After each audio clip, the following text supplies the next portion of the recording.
नमस्कार। कला उत्सव के लिए केंद्रीय विद्यालय जेएनयू द्वारा प्रस्तुत ऑनलाइन प्रोजेक्ट में आपका स्वागत है।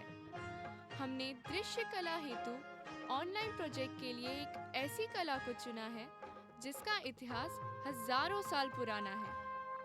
वो है मधुबनी पेंटिंग या मिथिला पेंटिंग। इस कार्य के लिए सबसे पहले हमने मधुबनी पेंटिंग पर शोध कार्य किया।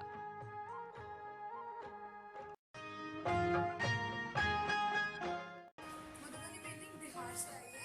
इसे बिहार के लोगों ने शुरू किया था। मधुबनी पेंटिंग लोग इसलिए यूज़ करते हैं क्योंकि बहुत ही सिंपल है, इजीली अंडरस्टैंडिंग है और बहुत अट्रैक्टिव है।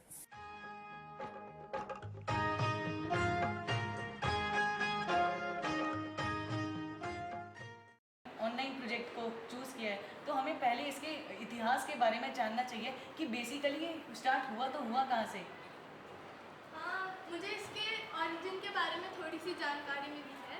Madhubani painting basically Mithila region में शुरू हुआ था और वहाँ पे राजा जनक की बेटी सीता की शादी में, जब उनकी शादी राम से हुई तो उनकी शादी के ओकेजन पे पूरे घर को मधुबनी पेंटिंग बना के सजाया गया।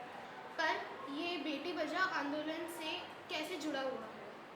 अरे हाँ, इसका संबंध तो बेटी बचाने से ही है। वो कैसे? कोई मुझे राजा जनक के बेटे का नाम बताएगा? सीता। बेटे का नाम?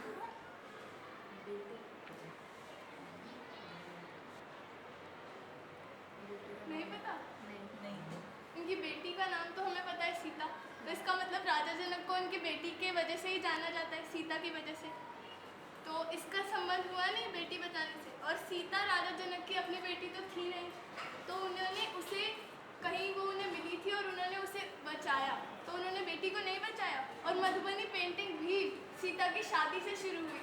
तो क्या मधुबनी पेंटिंग का संबंध बेटी बचाने से नहीं हुआ? हमें लगा कि किसी कला को सिर्फ किताबों में पढ़कर नहीं समझा जा सकता है। आज हम कुसुमदास जी से मिलने आए हैं जो कि एक मधुबनी आर्टिस्ट हैं। जब मैं ससुराल आई तो मदर इन लॉ से सीखी। गेरू है, गेरू मिट्टी, इसे हम ऑरेंज कलर बोलते हैं। फिर ये येलो है जिसे हम हर सिंगार से बनाए हैं। ये येलो कलर है। तो मतलब ब्लैक रंग मार्केट से लेते हैं, बाकी और अदर कलर जो है अपने मन से बनाओ। कुसुमदास जी और दूसरे कलाकारों से हमें मधुबनी पेंटिंग के बारे में बहुत कुछ सीखने को मिला। वे आज भी सिर्फ बाजार से काला रंग ही खरीदते हैं और शेष रंगों को प्रकृति से ही प्राप्त करते हैं। हमने यह जाना और सीखा कि पारंपरिक विषयों के साथ किस प्रकार मधुबनी कला में आधुनिक विषयों को भी दर्शाया जाता है।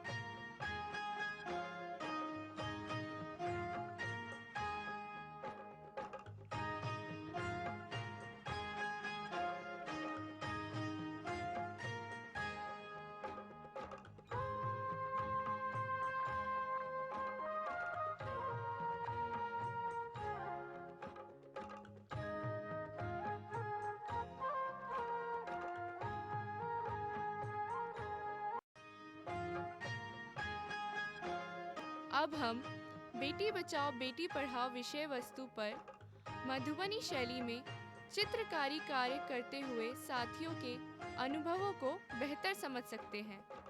यह शिवजी और पार्वती जी की पेंटिंग है। इस पेंटिंग से यह दर्शाया जा रहा है कि जितना महत्व तो पुरुष को दिया जाता है हमारे समाज में, उतना ही महत्व तो स्त्री को भी देना चाहिए, जो कि हमारे समाज में नहीं दिया जाता है। पहले ज़माने में लोक कथाएँ, भगवानों के दृश्य, इन सबको प्रदर्शित किया जाता था, परंतु अब हम इसमें बेटी बचाओ बेटी पढ़ाओ या स्वच्छ भारत अभियान जैसे और टॉपिक्स भी ले सकते हैं।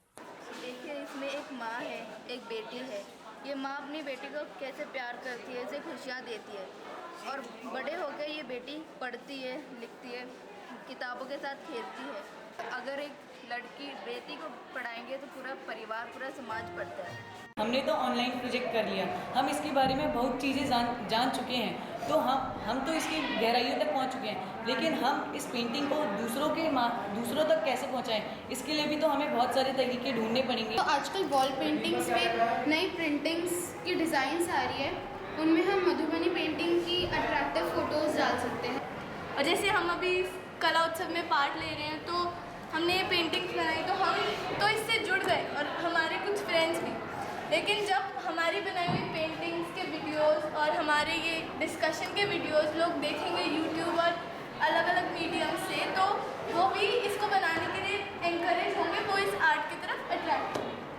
अगर हम जैसे हमारे केंद्रीय विद्यालय के अगर बैचों में भी इस मधुबनी पेंटिंग को यूज़ करें, तो ये केंद्रीय विद्यालय के इतने सारे बच्चों तक ये मधुबनी पेंटिंग पहुंचेगी और इस आर्ट को एनकरेजमेंट मिलेगी और इसको बहुत बढ़ावा मिलेगा।